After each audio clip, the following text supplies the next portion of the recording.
மாதம் இறுதியில் மயிலாடுதுறை மாவட்டம் சீர்காழியில் நடந்த பாலியல் குற்றச் சம்பவம் தமிழகத்தையே உலுக்கியிருந்தது.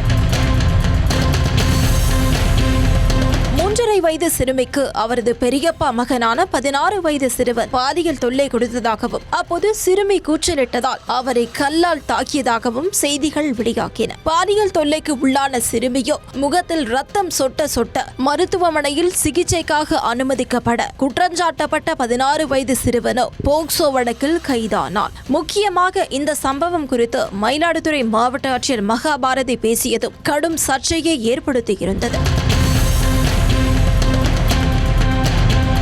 அதாவது பாதிக்கப்பட்ட சிறுமி அந்த சிறுவனின் முகத்தில் துப்பியதால் தான் இந்த பாலியல் துன்புறுத்தல் சம்பவம் நடந்திருப்பதாக கூறி பொதுமக்களிடம் வாங்கி கட்டி கொண்டார். இதனால் மாவட்ட ஆட்சியர் மகாபாரதி இடமாற்றம் செய்யப்பட்டதும் குறிப்பிடத்தக்கது. இந்த நிலையில் பாதிக்கப்பட்ட சிறுமியின் பெற்றோரும் போக்சோவில் கைதான சிறுவனின் பெற்றோரும் மாவட்ட ஆட்சியர் அலுவலகம் சென்று ஒன்றாக மனு அளித்திருக்கின்றனர். அதில் சிறுமி பாலியல் வன்கொடுமை செய்யப்பட்ட வழக்கில் உண்மையான குற்றவாளியை மறைத்து சிறுவன் கைது செய்யப்பட்டுள்ளதாக குறிப்பிட்டிருக்கின்றனர்.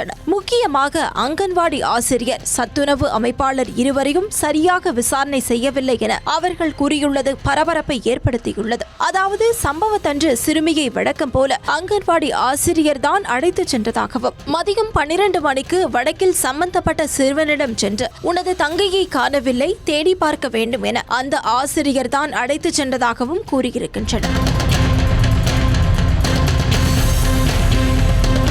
மேலும் சிறுவனிடம் உனது தங்கையை காணவில்லை, தேடு என சொல்லி அங்கன்வாடி சுவர் அருகில் சத்தம் கேட்டதாக கூறியுள்ளார். அதன் பிறகே சிறுவன் சுவரின் மீது ஏறி பின்புறம் பார்த்தது தனது தங்கையை காப்பாற்ற முயன்றுள்ளார். ஆனால் 2 பேர் அந்த சிறுவனை பிடித்து கை கால்களை கட்டி வைத்து அடித்ததோடு அவர்தான் சிறுமிக்கு பாலியல் தொல்லை கொடுத்து விட்டதாக திசை திருப்பிவிட்டனர். இதனை நம்பிய காவல்துறையினர் உரிய விசாரணை செய்யாமல் அங்கன்வாடி ஆசிரியர் கொடுத்த பொய்யான தகவலின் அடிப்படையில் சிறுவன் மீது வழக்கு பதிவு செய்துவிட்டனர். மேலும் தங்களிடம் எதுவும் சொல்லாமல் அங்கன்வாடி ஆசிரியரையும் ஊழியரையும் காப்பாற்ற வேண்டும் என்ற நோக்கத்துடன் முதல் தகவல் அறிக்கை பதிவு செய்யப்பட்டுள்ளது என பாதிக்கப்பட்ட சிறுமி மற்றும் கைது செய்யப்பட்ட சிறுவனின் பெற்றோர்கள் குற்றஞ்சாட்டியிருக்கின்றனர்.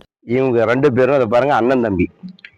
இவங்க இது சம்பந்தப்பட்ட பையன் அன்னைக்கு வீட்டில் சாப்பிட்டுட்டு இருந்த பையனை அழைச்சிட்டு போய் அந்த சத்துணவு ஆயாம்மா அழைச்சிட்டு போய் அந்த பையனுக்கு இந்த வழக்குக்கு சம்பந்தம் கிடையாது, அந்த பையன் இந்த வழக்குல இருந்து விடுவிக்கப்படணும்னு சொல்லிட்டு கலெக்டர்கிட்ட நீங்க மனு கொடுத்துருக்கோம். அந்த மனுவின் மேல் நடவடிக்கை எடுத்து கண்டிப்பா உங்க கோரிக்கையை ஏற்று விசாரணை நடத்துறோம் அப்படின்ட்டு கலெக்டர் வாக்குறுதி கொடுத்திருக்காருங்க ஐயா. இந்த சம்பவத்தில் உண்மை குற்றவாளியை கண்டுபிடித்து அவர்கள் மீது உரிய நடவடிக்கை எடுக்க வேண்டும் என சிறுமி தரப்பில் இருந்து கோரிக்கை வைக்கப்பட்டுள்ளது. இதுகுறித்து புகார் கொடுக்க சென்றால் தங்களுக்கு போலீசார் கொலை மிரட்டல் விடுப்பதாகவும் அவர்கள் குற்றஞ்சாட்டியிருக்கின்றனர். சம்பவம் நடந்தது என்னோட தம்பி பொண்ணு தான், அது எனக்கும் பொண்ணு தான், அது என் பையனுக்கு தங்கச்சி. அப்படி இருக்கக்குள்ள சம்பவம் நடந்த அன்னைக்கு யாரும் வீட்லயும் இல்லை. வீட்டில் இருக்கக்குள்ள பையனை சாப்பிட்டுக்கிட்டு இந்த பையனை அழைச்சிக்கிட்டு போயிட்டு இந்த மாரெல்லாம் செஞ்சுருக்காங்க. அடித்து இடித்து உதைச்சி அந்த பையனை சித்திரவதை பண்ணி அந்த பொண்ணை ஒரு பால்வாடி சந்தில் கடந்திருக்கு. அந்த பொண்ணை தூக்கு சொல்லி தான் அடிச்சிருக்கிறாங்க. இதை விட்டு நடவடிக்கை நாங்கள் என்னன்னு தெரிஞ்சுக்கலாம்னு போலீஸ் ஸ்டேஷனுக்கு போனோம். போலீஸ் ஸ்டேஷனுக்கு போனோமே எங்களோட வாக்கு மூலமாக கேட்கல. அவங்க வெள்ளை சட்டை பெரிய பெரிய வண்டி இப்படி இட்டுக்கிட்டு வரவங்க கிட்ட தான் உட்கார வச்சு பேசிக்கிட்டு இருக்கிறாங்க. இப்படி நாங்க போயிட்டாங்க, இங்க தடியால விரட்டுறாங்க, அப்படியே அடிக்கிற மாதிரி இங்கெல்லாம் வெளியே போங்க, இங்கெல்லாம் நிக்க கூடாது அப்படின்னு சொல்றது காலகட்டம் தான். அங்க உள்ள பப்ளிக் ஆளுங்கெல்லாம் வச்சுக்கிட்டு அவங்கதான் விசாரணை பண்றாங்க. பாதிக்கப்பட்ட மக்களை நாங்க எங்களை ஒரு வார்த்தை என்னாச்சு ஏதாச்சு இந்த குழந்தை இந்த மாதிரி ஆச்சு அப்படின்னு யாருமே எங்ககிட்ட சொல்லல. எங்ககிட்ட கம்ப்ளைண்ட் கூட வாங்கல.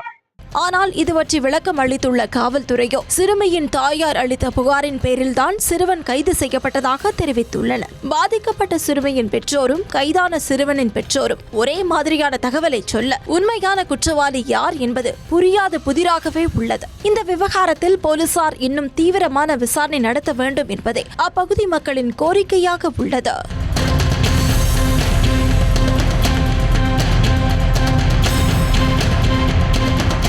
மற்றும் தமிழ்நாடு மின்சார வாரியம் இணைந்து வழங்கும் சிக்கனமும் பாதுகாப்பும் யூஸ்ஃபுல் டிப்ஸ். மின் நுகர்வோர் சேவை மையம். மின் கட்டணம் தொடர்பான சந்தேகங்கள், இலவச மின் இணைப்பு குறித்த தகவல்கள், பழுதடைந்த மின் கம்பங்கள் அல்லது பில்லர் பாக்ஸ் குறித்த தகவல் தர, மின் இணைப்பு பெயர் மாற்றம் குறித்த சந்தேகம், இவை அனைத்திற்கும் 9497 9497 என்ற எண்ணை தொடர்பு கொள்ளவும்.